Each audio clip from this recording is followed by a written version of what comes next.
let's learn how to actually apply our media literacy skills. Okay? So, media literacy is just the ability to watch news, consume news, and understand the underlying subtext of the piece, be able to put it together with who's reporting the news, where the funding's coming from, etc. Right? And kind of build a cohesive picture of a certain situation. Where is the story coming from and why? Beyond just what is the actual text of the piece, right? Hey, Isaac Inanimate. So, I was online today, looking around, and I came across on Twitter, this video, which was being shared by various leftists, and I'm not gonna name any names here or point any fingers. This is just like I genuinely, deeply just want to educate you, okay? So I'm not going to provide a preamble here. We're gonna watch through this segment, and I'm going to ask you what you guys think about this this reporting. What do you think it means? Where's it coming from, etc.? Okay? Yesterday, there were reports of mass grave of about 9,000 people near Mariupol. It turns out that it wasn't quite true. And they're saying there's a mass grave there, that Russians have been trying to hide their war crimes by burying people in a pit. But in fact, I went there with a fellow journalist yesterday, and what we found was a cemetery that was already there, and then new graves, but they were all very orderly. Some of them had crosses, some of them had the names of the deceased and the birth dates. Others didn't, and they simply had numbers according to when they were buried. But as we were talking, two grave diggers appeared, and we chatted with them, and we explained what the West has been saying. They said, absolutely not. We have no way of knowing how or when these people died. The ones that did have a date of birth written on the grave marker. Most of the people were elderly. Mariupol was ruled by Ukrainian forces, among them Azov and other Nazi battalions, and we know from now the many testimonies that have come out of Mariupol after it was liberated that these Nazis ruled in a very brutal way, including point-blank execution. So, I would not be surprised if among the dead are people that were executed by Nazis, but we have no way of knowing. In most media reporting on this, they will say, in small print, maybe 3 or 4 paragraphs down, we cannot independently verify this. The media know that they are deceiving. Even if they were to come to the very site that I went to yesterday, they would still lie. It is deliberate, it is shameless, it is unscrupulous, and it is without ethics. We're having labels slapped on us. For example, this person is a Russian whatever. And Putin propagandist. Yeah, and I've been smeared relentlessly for years, and the nature of the smear is a character assassination. Okay. So, folks, what are your main takeaways from this? What are your main takeaways from this story? Where do you think we're at? Poco biased. That was one big pile of shit. 300 fresh graves isn't a mass grave, apparently. I'm stuck on the this cemetery was already there thing. Only Russia calls Donetsk an independent republic. Downplaying the West's reporting. Production felt amateur. Lol. Okay. So I'm going to go through this again, and we're going to be meticulous about this, okay? Yeah, the Western media is lying, etc. We're going to be meticulous about this. What are this woman's credentials? An excellent question to ask. All right? Okay, we're going to go through this again. I'm going to be meticulous, and I'm not going to hold back my reactions this time. I wanted you to go in, see that reporting on its own, without preempting you or trying to frame it for you. And here we go. We'll get into it.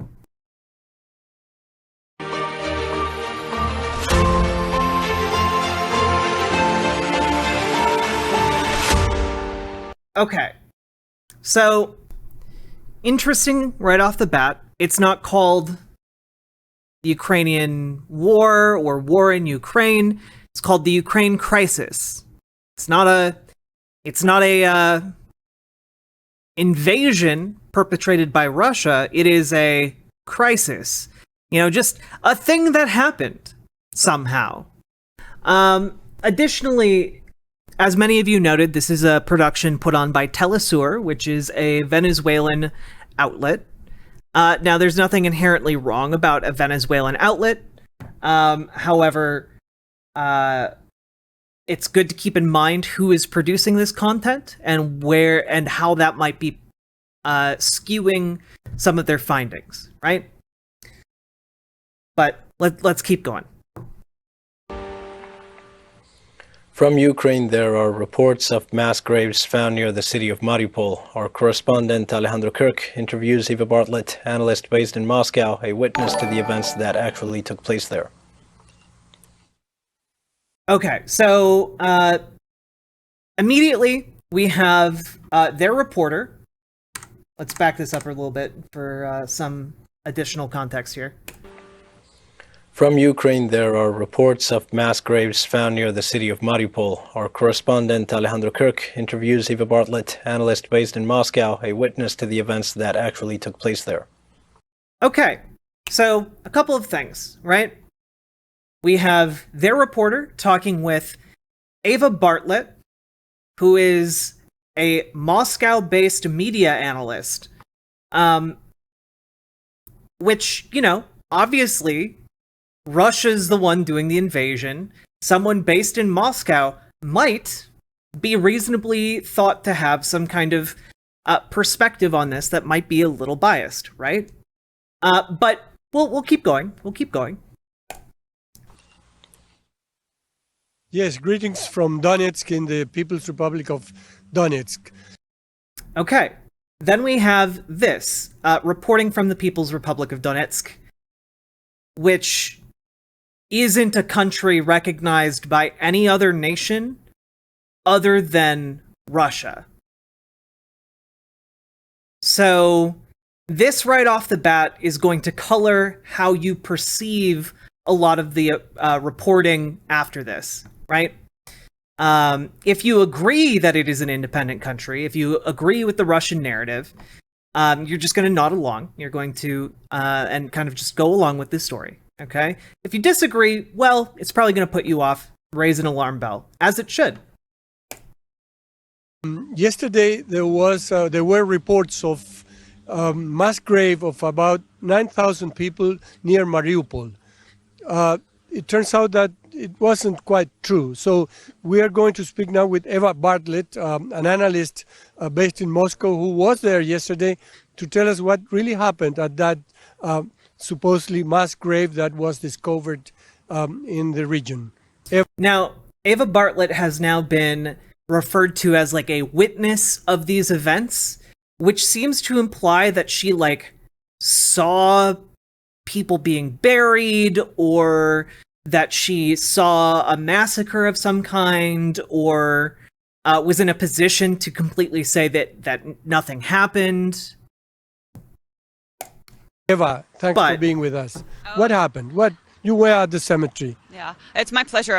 It really makes me angry when I see just such blatant war propaganda. So basically, all of Western media is repeating the same lies, almost word for word, verbatim. Okay. Now, there's a big difference between Western media reporting on something you disagree with and Western media lying, right? So, in order to say that they're lying, you would need to know that they are making something up. However, when we look at the reporting on this, right? It's not people saying there is definitely a mass grave there. Mostly it's just people saying, hey, this is another possible mass grave with as many as 9,000 people buried there. But it's not saying there are mass graves. You know, it's just saying there are things that look an awful lot like mass graves. And it's not believing, oh, just the mayor of Mariupol said, oh, there are mass graves there. We have a handy tool here, actually, from The Guardian, an actual journalistic outlet. Look at that. We have side-by-side satellite imagery. So we have March 19th, okay? This is the site of the supposed mass grave, all right? But there's nothing there on March 19th. Well, let's look at what happens when we look at it just a couple weeks later. Huh.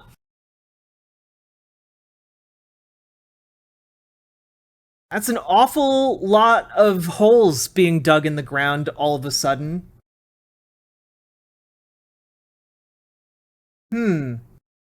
Crazy. Weird. Huh. So it's not just people making things up. There are sites that are being identified where there are bodies being buried. Now, you can maybe ask questions about where are those bodies coming from? How did those bodies get there? But it's undeniable that there are sites where an awful lot of people are being disposed of. Okay? This is just undeniable. But let's continue here. Based on the former mayor of Mariupol, who's now nowhere near the city. Dan, that's crazy. But you're currently in Donetsk, which is not Mariupol.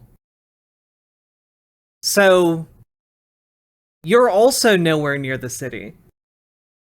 But go on.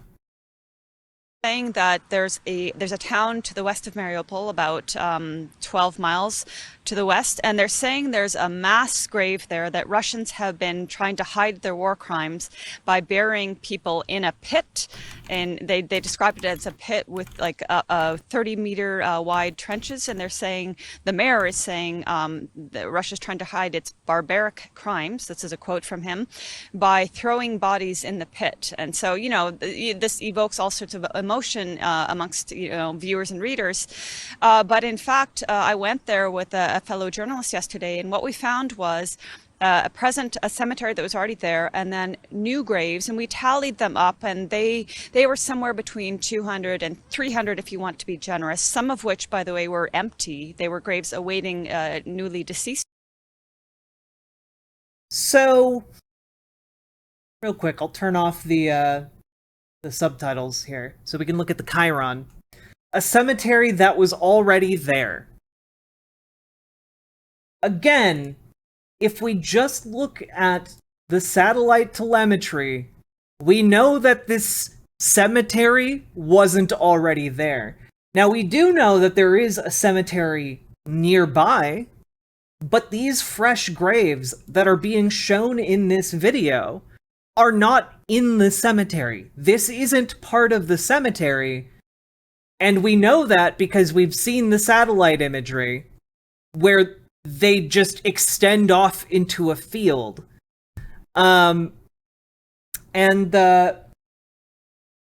Additionally, a mass grave, I don't know if you guys know this about mass graves. A mass grave is simply a grave that includes 3 or more victims. So if multiple people are being put into these holes, then that constitutes a mass grave. Okay? Additionally, we will after this go look at a story that was published in The Guardian, and we'll go over and NPR, and we'll go over what the Western account of this actually is. Okay? But I can tell you right now, it's not the account that they're saying it is. So, why are they lying? People, but they were all very orderly. Some of them had crosses, some of them had the names of the deceased and the birth dates. It being an orderly mass grave doesn't make it not a mass grave. Like, just all of a sudden 300 people being buried in a field? Yeah, that's pretty not great. Others didn't, and they simply had numbers according to when they were buried. And then by chance, well, we were both just talking and saying, this does not strike me as the scene of a mass grave. But really? It doesn't strike you as the scene of a mass grave when some people literally just have numbers scrawled on their head stakes to indicate when they were buried or what order they were buried in? That doesn't strike you as some kind of thing that someone might do in a mass burial event? Crazy. Yeah, 300 fresh graves just appearing out of the blue. They're orderly, so it's a cemetery. We were talking, two grave diggers appeared, and we chatted with them, and we explained what the West has been saying. They said absolutely not. They said they have personally buried. Dang, that's so cool. But you have a camera.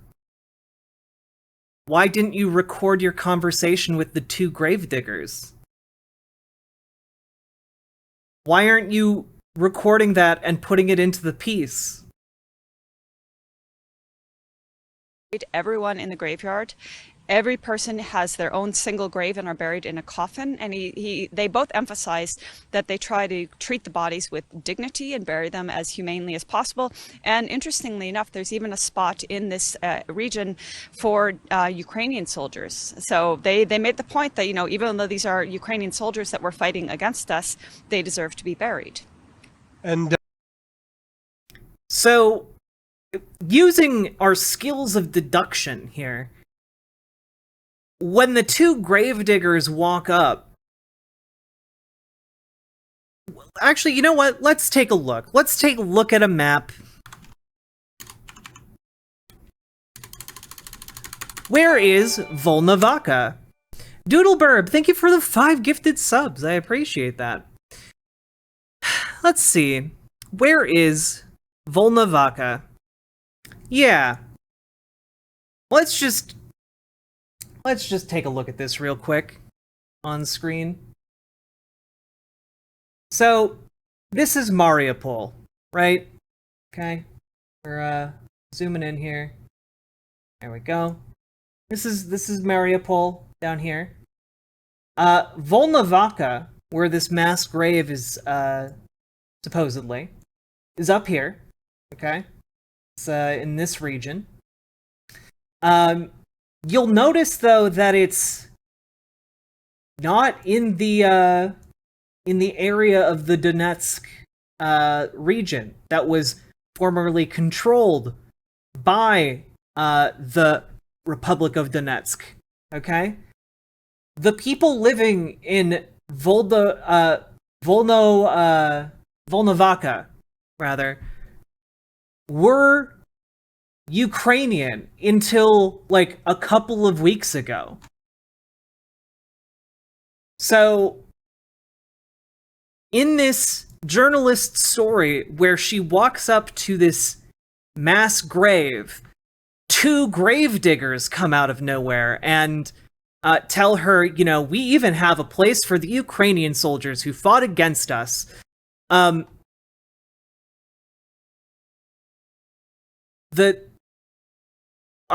the gravediggers Russian soldiers? Or are the gravediggers the people who worked there previously?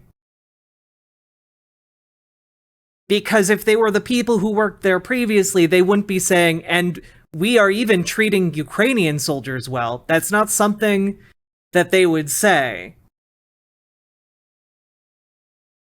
Mint Kuro, I appreciate you. Much love to you, okay?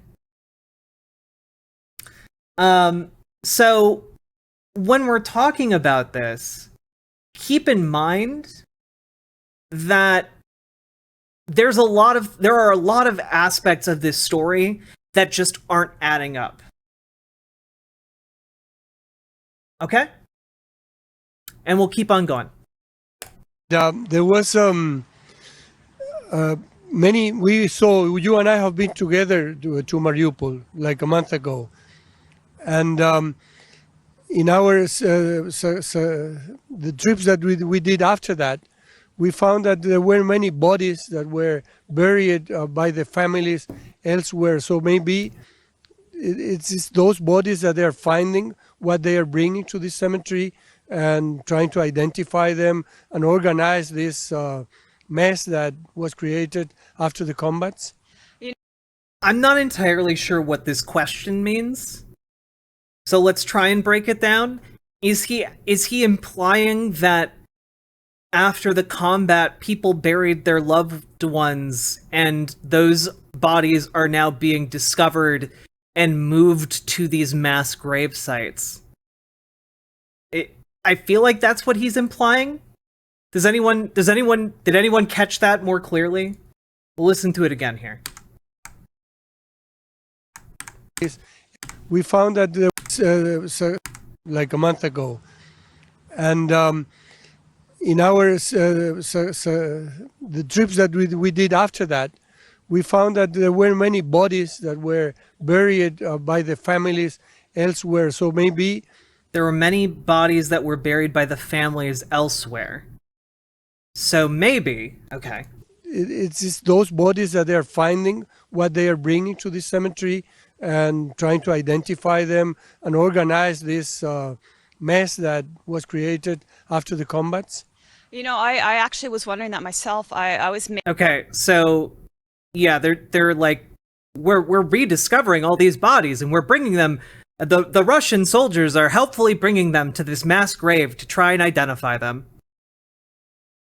We have no way of knowing how or when these people died. Oh, semi-knifey duck, I'm ones sorry. that did have a date of birth written on the grave marker. Most of the people were elderly, born in the 30s, 40s, 50s, 1930s, 40s, 50s. So, you know, they could have died from any number of causes, but there's...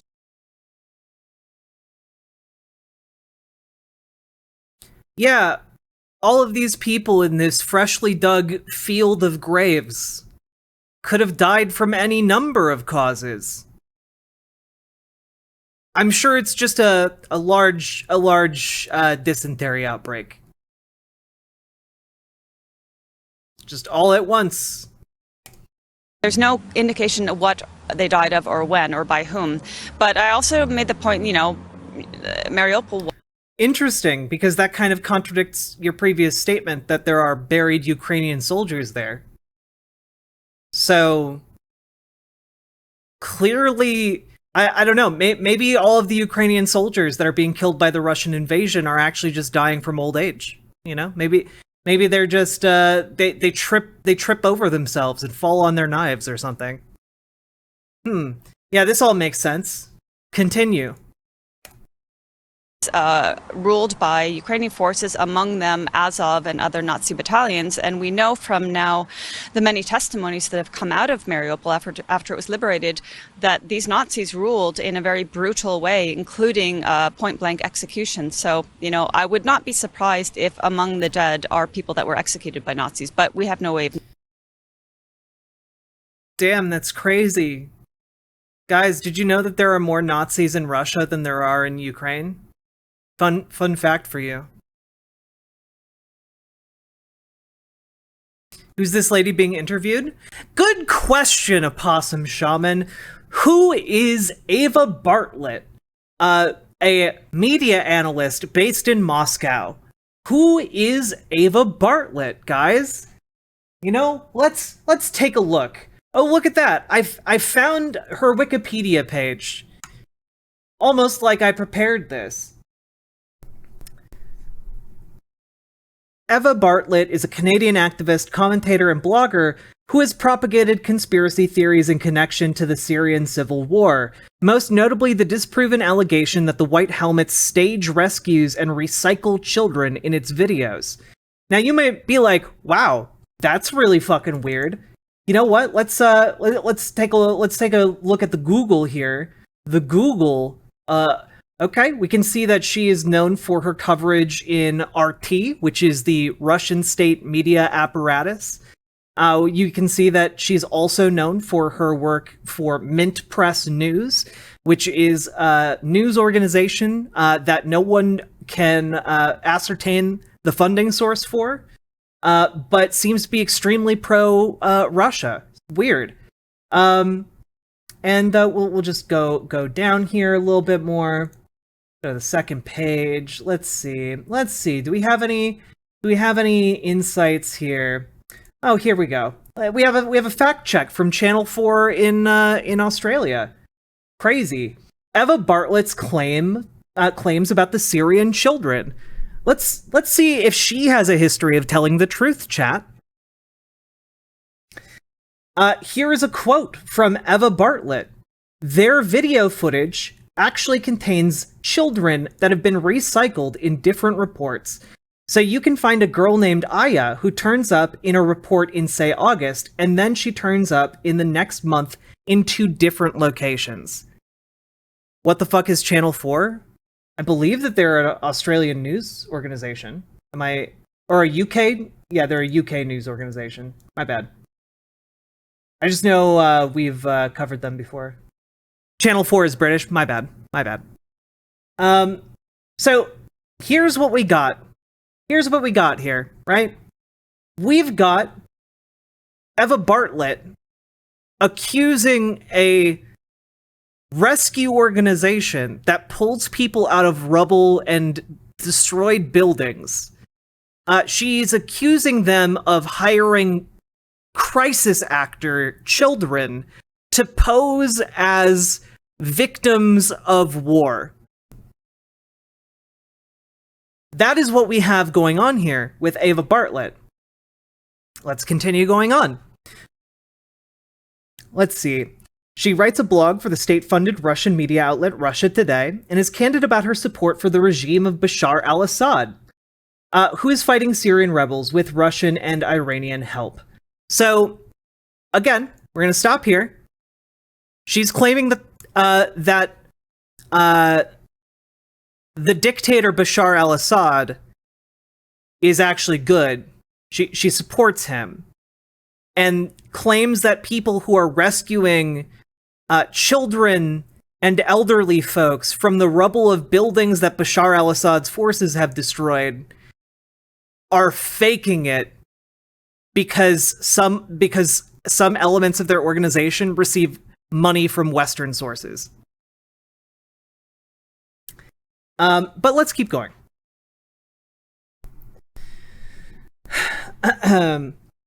In a speech organized by the Syrian mission to the UN, Ms. Bartlett recently criticized the Western corporate media, saying journalists were compromised and used sources that were not credible.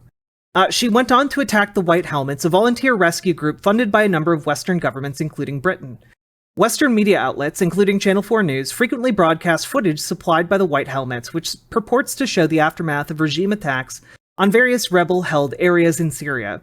Supporters of the Assad regime have variously accused the White Helmets of being puppets of Western powers, peddlers of faked footage, or even terrorist fighters posing as humanitarian workers, all of which the organization vigorously denies.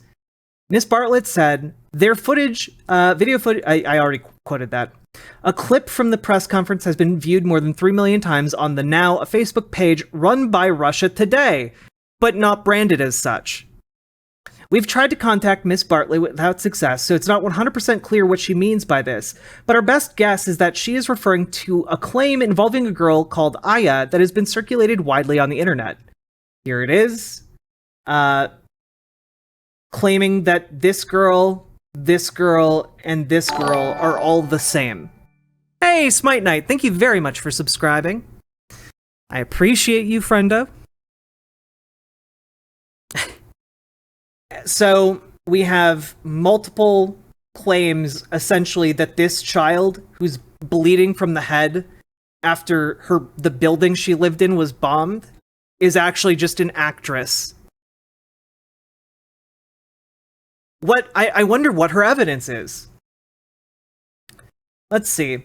The suggestion here is that the White Helmets filmed the same child, presumably some kind of actor, at 3 different locations, presumably to exaggerate the effects of regime bombing or to fake attacks altogether. This is almost certainly nonsense. Here's why. The analysis. Girl 1. The dates mentioned in this photo montage are roughly accurate. The girl in the top half of the picture was photographed on 27th of August by Abdalrahman Ismail, a Reuters photographer who's been working on the front line of the Syrian conflict for 3 years. The shots show an unnamed girl and 2 other children supposedly being rescued from the rubble by White Helmets. Mr. Ismail shot the girl alone and the other children, along with many other survivors of 2 airstrikes that hit the Bab al-Nayrab district of Aleppo. So we got a bunch of pictures here.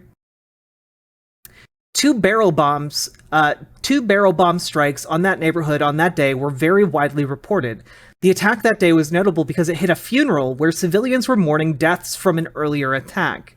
Some people commenting online seem to think it's sinister that the child was photographed in the arms of 3 different men, but we've seen plenty of other footage from Syria where rescuers work in a chain and pass children to each other.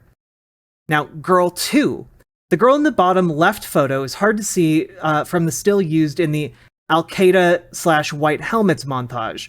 She was the subject of an astonishing piece of video footage that was broadcast around the world in September of this year. You know, this article came out a few years ago. Identified in reports as Rawan Alaush, aged 5, the girl was shown buried deep in debris after an airstrike in Aleppo on the 23rd of September, the year that this was written. The rest of her family, 3 sisters, parents, and baby brother, were reported to have perished. The long sequence in which rescuers painstakingly cleared rubble away from and around the girl suggests that it would have been difficult to fake this footage. Again, here she is, covered by rubble. Someone would have had to bury a screaming child up to their chest in rubble and carefully assemble a large amount of heavy wreckage around and on top of her, an extraordinary logistical challenge and an extraordinarily collective act of child abuse. Judging by some of the online conversation about this, some people don't believe it's possible for children to be pulled out of the rubble of collapsed buildings without serious injury, but we know that it can happen. It happened recently after an earthquake in central Italy, and in other conflict zones, adults and children have been known to emerge unscathed from houses wrecked by bombs.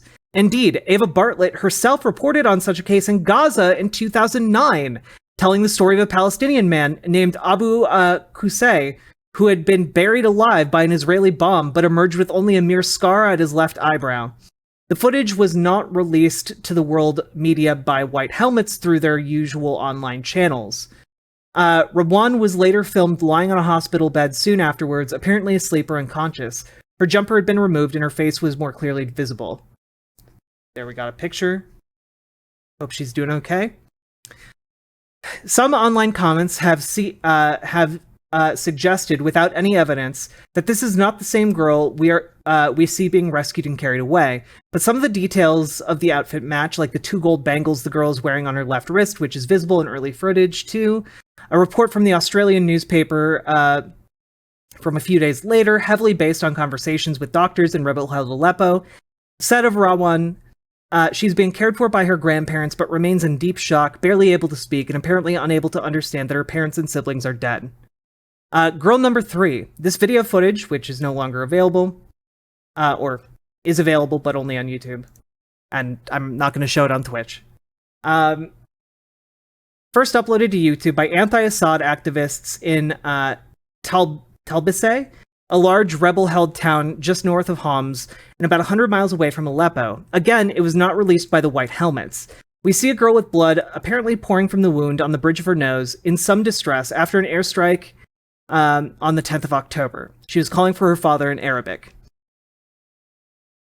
Okay. Reports from the time suggested that Aya's parents and 3 siblings all survived the attack. She was reunited with them later. Again, judging from the comments, some people believe that this footage is staged, that the girl is acting, and the blood on her face is fake. Whatever this video does and doesn't show, let's have a good look at Aya's face so we can compare the three girls side by side. It seems pretty obvious that these are three different children with quite different facial features. Damn! You're right! It's almost like they look nothing like each other. We can also clearly see throughout the footage that despite some superficial similarities in the girls' outfits, they are not wearing the same clothes.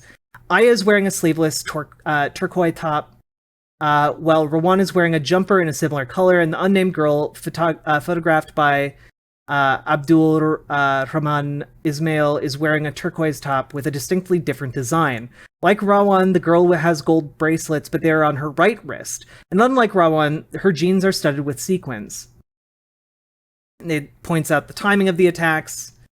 It's hard to prove something like this absolutely, but we think it beyond reasonable doubt that the three girls in these pictures are different people.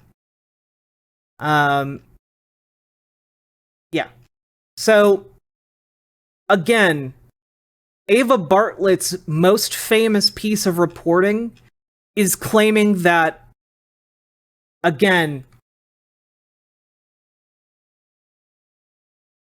these three kids are the same person who are, and this girl is being used to fake attacks in Syria. That's her most famous contribution to the public discourse. And there's literally no evidence backing it up. So, kind of crazy, but maybe we shouldn't be taking what she says at face value. I know, wild, I know, right? Here, we'll back up here, because she also said some incredibly stupid shit. Point, Mariupol was ruled by Ukrainian forces, among them Azov and other Nazi battalions, and we know from now the many testimonies that have come out of Mariupol after it was liberated that these Nazis ruled in a very brutal way, including point-blank execution. So, I would not be surprised if among the dead are people that were executed by Nazis, but we have no way of knowing. But we have no way of knowing. Very interesting. Very interesting. We have no way of knowing this, but we are going to report it as if we have evidence of something that should be eminently provable, by the way. Should be eminently provable from eyewitness accounts that Nazis ruled Mariupol and were doing mass murders and executions in the streets. That seems like something that would be relatively easy to prove. So, where's the evidence of that? Exactly? Because you're just saying it. You're not presenting evidence that it happened. She even admits, we don't have evidence, but it might have happened. Life seems to be normalizing in Mariupol and other places. This is your... Yeah, this is the conspiracy theorist version of many people are saying. In your assessment, is it not happening? Many of these things that we hear, like this, mass graves, are published as truth without any second confirmation or new sources by the Western media. And hey, pretty crazy that you're literally doing that thing right now.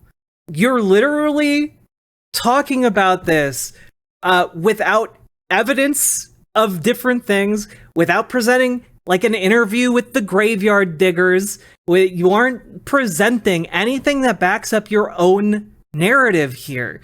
You're just saying, this thing probably happened. Hey, look, there was a group of Azov soldiers here, so they probably massacred civilians.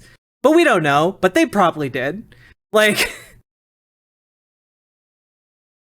fuck, And man. now that's the truth that there is in Western media. 9,000 bodies were buried in a mass grave in Mariupol.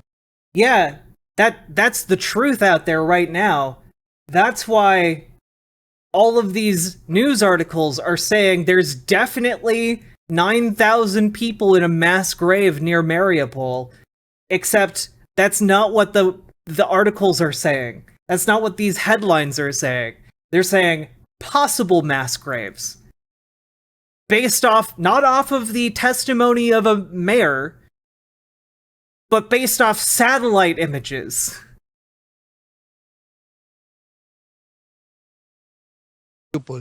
So, how do you see this ethics in journalism that is happening now? A lack thereof, a lack of ethics for sure.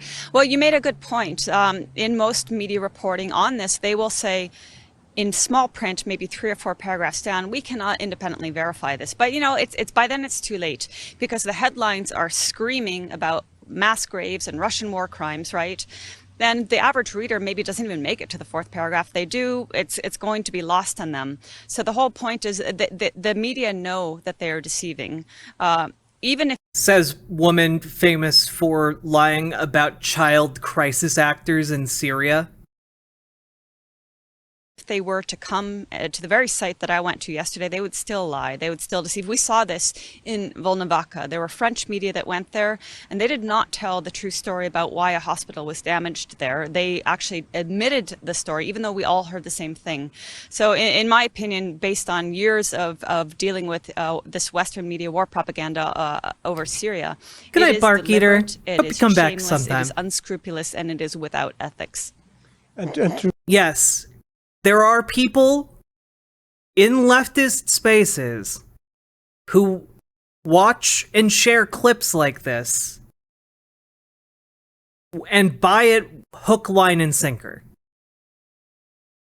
What's the true story of the bombing for bombing a hospital, though? I don't know, Archangel.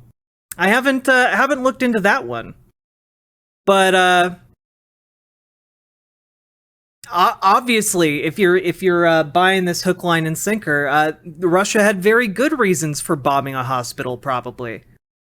I mean, we don't have any evidence for that, but yeah, sure, why not? finish, the journalism seems to be the main victim of this military operation and war that is happening. Yeah, that's the real victim. Ethics in journalism is the real victim of an invasion of a country by a superpower. Yeah, the real losses here aren't the innocent people who are being mowed down. It's not the soldiers who just joined the military so they could pay off their college loans or whatever.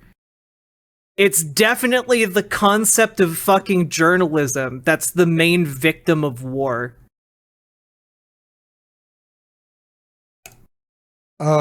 Because now we have like 2 blocks. In Vietnam, journalists were able to independently cover stories, go to people. Now that's absolutely impossible. We see the Western media aligned with an official version and censoring others. So in that, for the future of journalism. Huh, weird. You just made a really interesting claim here, my dude. Who's censoring other people in journalism here? Because, you can watch Telesur. I'm watching Telesur right now. Who is censoring this message? If by censoring you mean you have less money and less resources, then yeah. But it's still, you aren't entitled to those things. Sorry. Not until we have some kind of universal basic income or something, I guess. Yeah, me arguing against them is the real censorship. World journalism, Western journalism, how do you see it? It's increasingly difficult to say the least. I mean, journalists like yourself and myself and our colleagues are being deplatformed from social media, or we're having labels slapped on us. For example, this person is a Russian whatever. Damn, that's crazy. Maybe you shouldn't have taken a job for the propaganda arm of Russia if you didn't want to be called a Russian whatever. I think a lot of lefties have just gone around consuming Russia Today for a long period of time, and they don't realize Russia Today is the state-sponsored propaganda arm of Russia.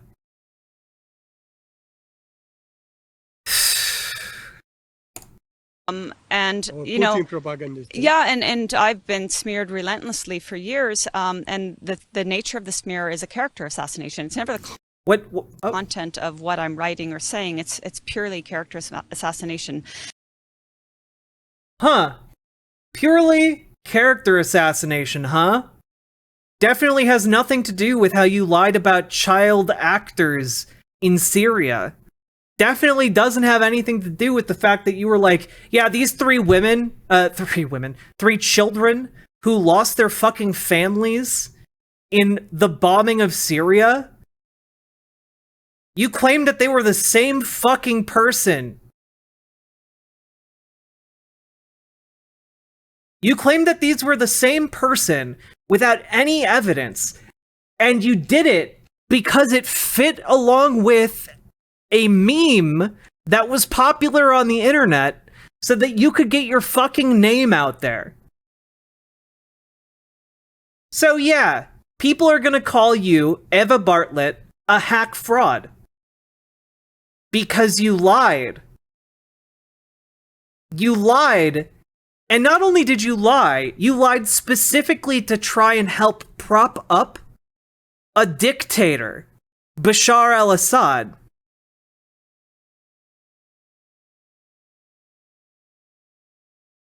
So yeah, if people call you a hack fraud, if people call you a liar, if people call you a conspiracy theorist, all of that is well and truly earned. Because what you did is fucking monstrous. Good night, Mithril Mist. So I think with a combination of the censorship and the character assassinations makes it very difficult for us, but it does have a reverse effect as well. People who see, well, wait a second, I thought she was just a conspiracy theorist, but it turned out this person was right about particular issues that happened in the past. Maybe I'm going to stop believing the smear. So sometimes the reverse effect is that it brings new followers, new supporters, but it certainly is... they do have the might of the global media, of all the propaganda outlets working in hand together. So it certainly is an uphill battle for people like us. Thanks, Eva. That's it for now from Donetsk, People's Republic of Donetsk. So, what we've learned here is that this is complete bullshit. And some people out there might be like, oh, well, you know, this is the opposite side's narrative. You know, the side they don't want you to see. The people in power in the West, they don't want you to see this. But, I mean, you can see it. We just saw it. Now, real quick, let's take a look at how is the West covering this, shall we?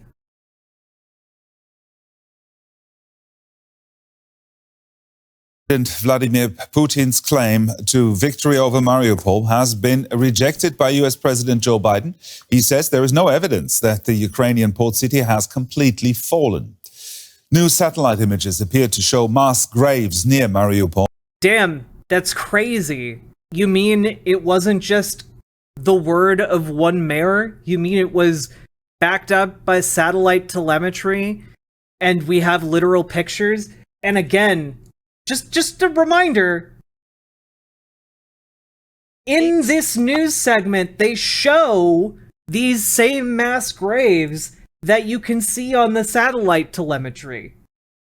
So she went there and came back just to say, well, they're not that bad.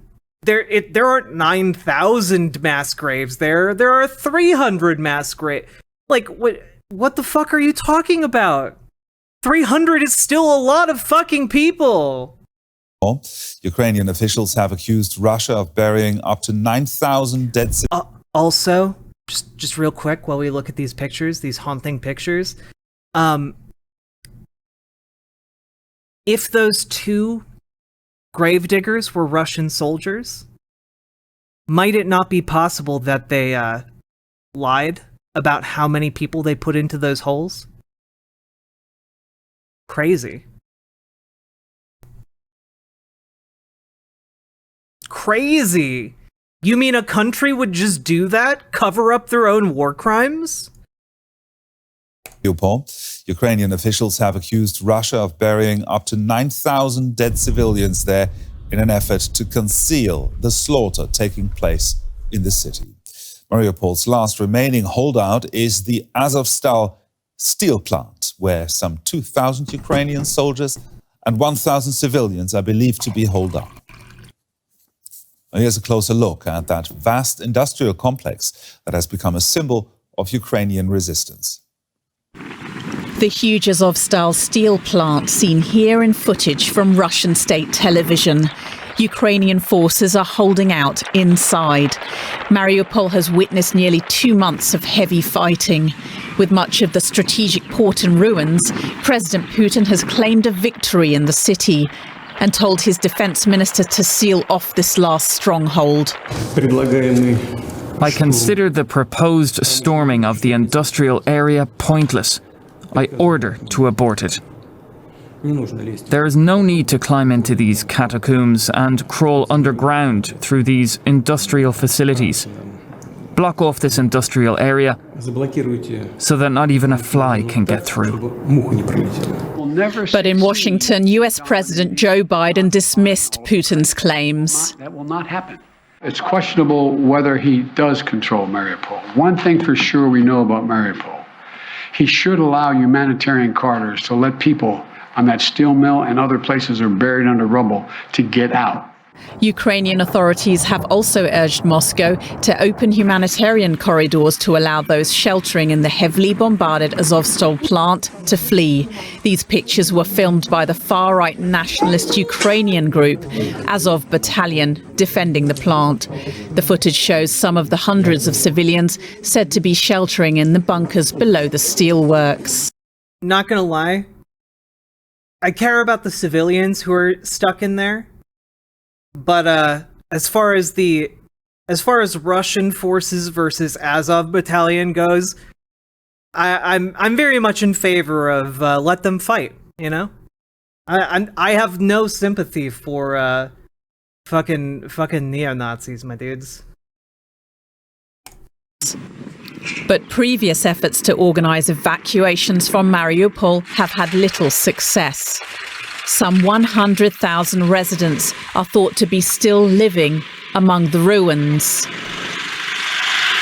But the dead may lie elsewhere. Mariupol's mayor has accused Russian forces of hiding the true death toll by burying bodies of Mariupol residents in a neighbouring town.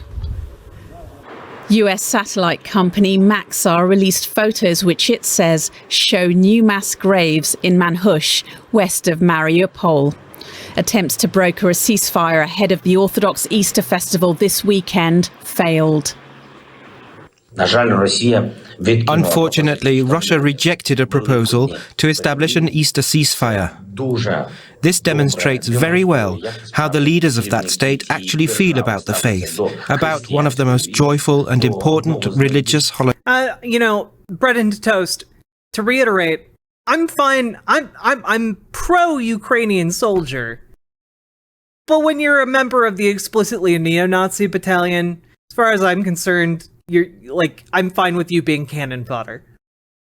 But we maintain hope for peace. Yeah. Ми зберігаємо надію на мир. But from the Azovstal steel plant, hopes for peace seem far away. The blockaded Ukrainian fighters say they do not plan to surrender. And there's growing concern that those trapped inside could starve. Well, DW correspondent Rebecca Ritters is in Kiev, and I asked her for an update from Mariupol and who is in control there. Well, this is a war, Gerhard, neither side wanting to concede defeat until they absolutely have to. As we know, Russian President Vladimir Putin is claiming victory over Mariupol, but the Ukrainians don't agree. Vladimir Putin really does need a victory to take home to the Russian people on day 58 of this war, or special remember when Russia was going to take over all of the major cities in Ukraine in like, I don't know, 2 weeks? And now it's been 2 goddamn months. And they just captured, like, their first major city. It's crazy. Operation, as it is referred to back in Russia. And this is perhaps the victory that he's looking for. The Ukrainians saying that Mariupol still hasn't completely fallen because there are still fighters, those 2,000 fighters from the Azov Battalion and the 36th Marine Battalion hiding out in that Azov steel plant, as you've just reported, and also some civilians under there as well. They're very worried about by the Ukrainian side. So, you know, that tit for tat will go on until Russia is able to take that Azov steel plant, which is expected to happen at some stage. Yesterday, we know that they changed tactics on how they were going to try and do that. President Putin ordering the halting of the bombardment of that steel plant, instead trying to blockade the area so that not even, quote, a fly should be able to pass out of there. So it remains to be seen just how long it will take Russia to completely complete their mission there and take all of Mariupol. But at this stage, Ukraine holding out. And also there are new reports here of suspected mass graves near Mariupol, visible on satellite images. What can you tell us about that?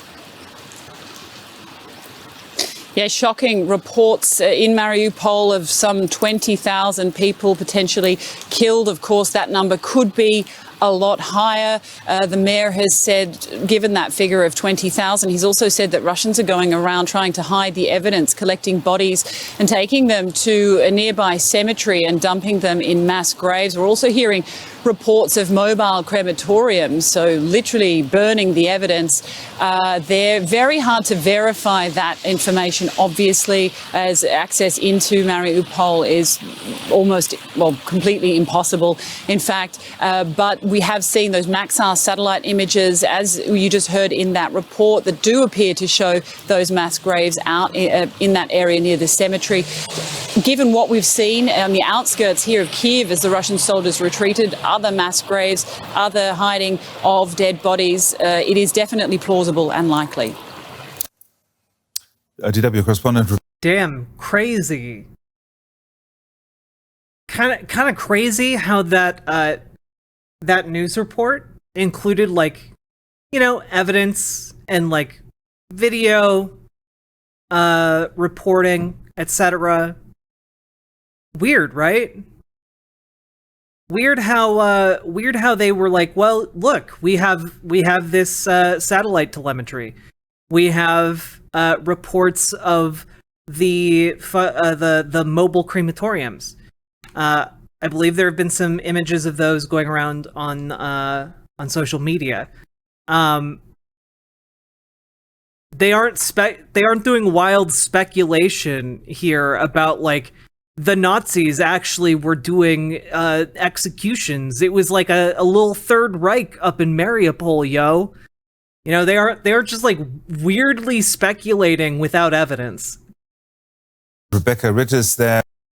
So it remains to be seen just how long it will take Russia to completely. Sorry.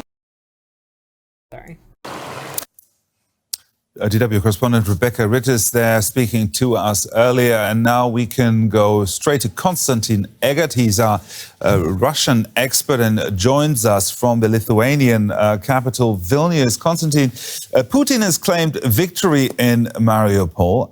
Most analysts and even his own advisors say that's a bit premature. What's really driving Putin here?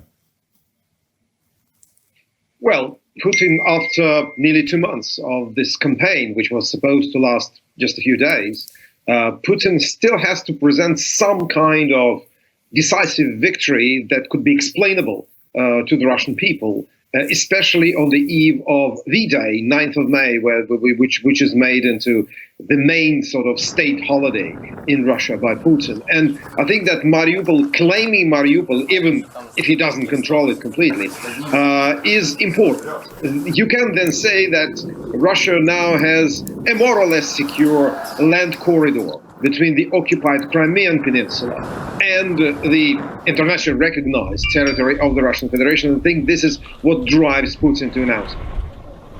So in the early days of the war, we saw at least some protests across Russia. That appears to have completely vanished. What happened? Is everyone in support now of this war?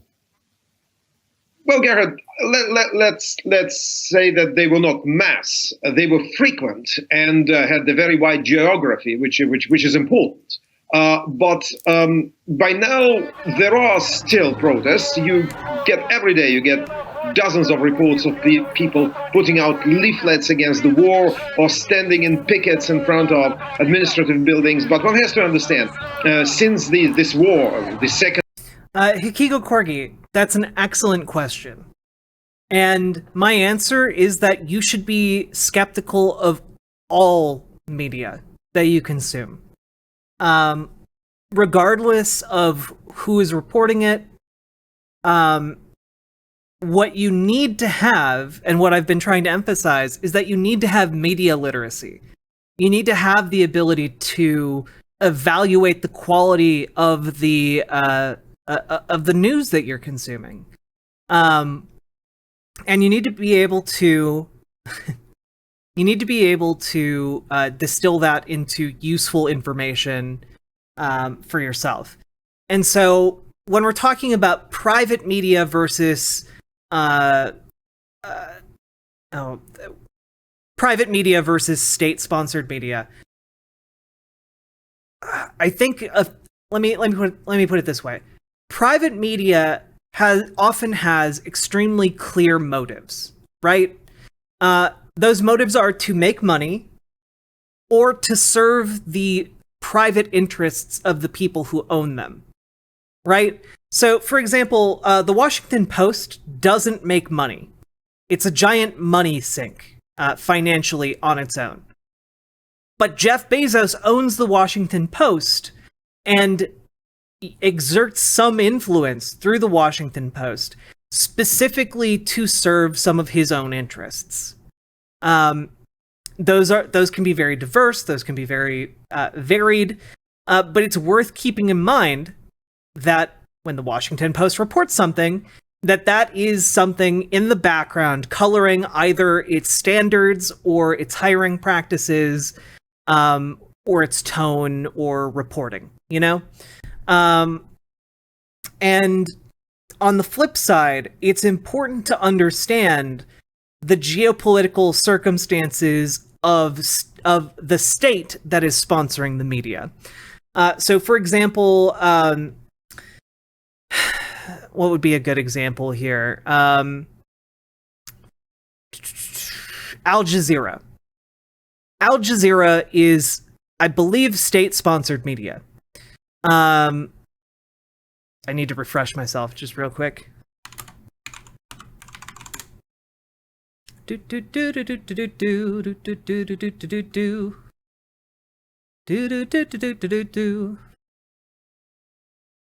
Let's see.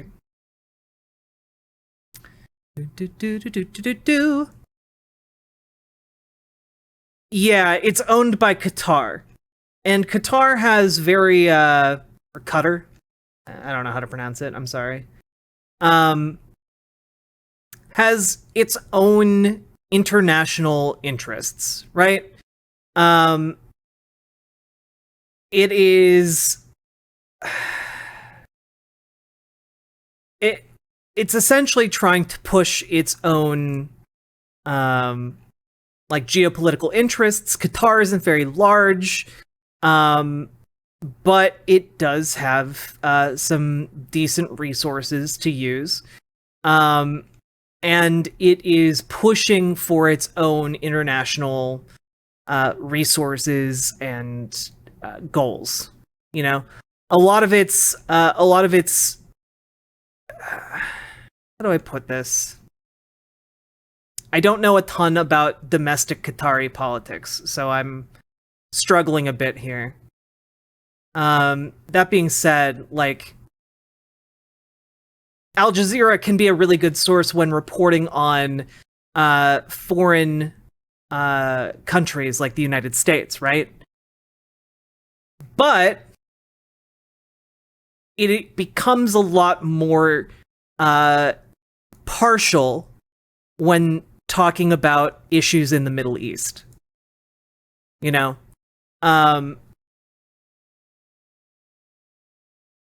Like, it's still technically a monarchy. It's not... Al Jazeera isn't going to be publishing a ton of articles about how Qatar needs to embrace democracy, you know? Stuff like that.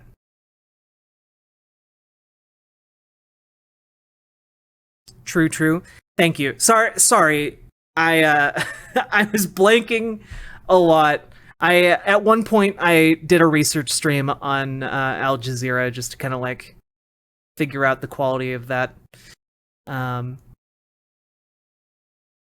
Yeah, they're also a pretty influential member of OPEC, so they have vested interests in oil. I don't know. There's a whole lot of things going on in Qatar. Sorry. And let's finish this real quick. Putin's war was launched on the 24th of February, the government enacted quite a few very harsh laws regarding fines and imprisonment for even mentioning this as a war. It's called special operation in Russia. So people get imprisoned, people get huge fines, and I think that stymied the protests. I mean, that's quite natural. People are afraid for themselves and for their family.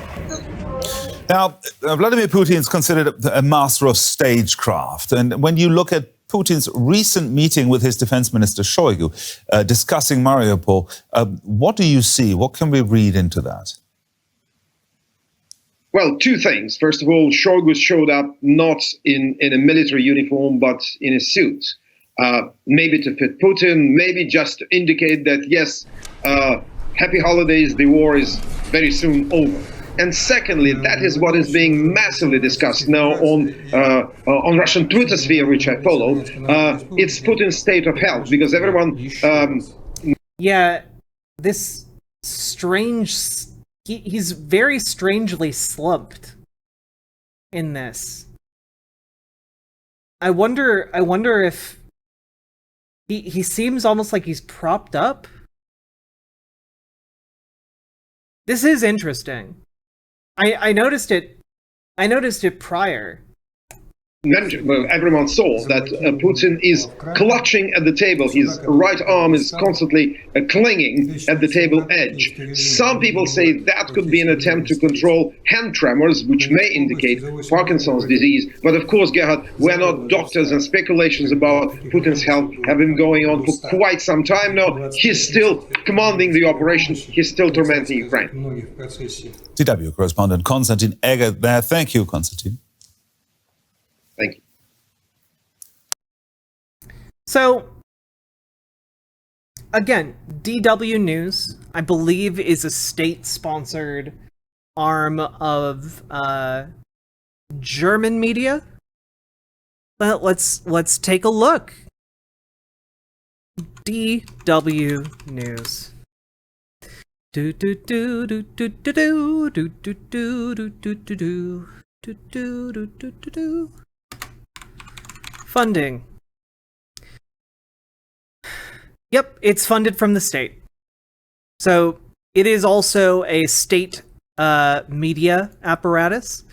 And DW News is then, in some ways, motivated by the global and geopolitical interests of Germany, which I find very useful for this conflict because Germany has historically been extremely on the sidelines when it comes to international conflicts.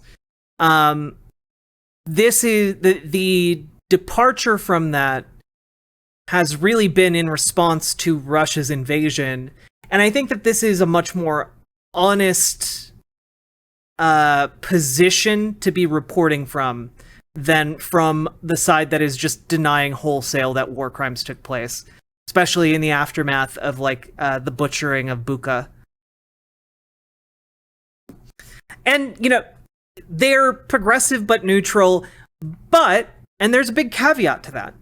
When it comes to interests that are extremely important to the German the German government, we should probably look elsewhere for a source on that.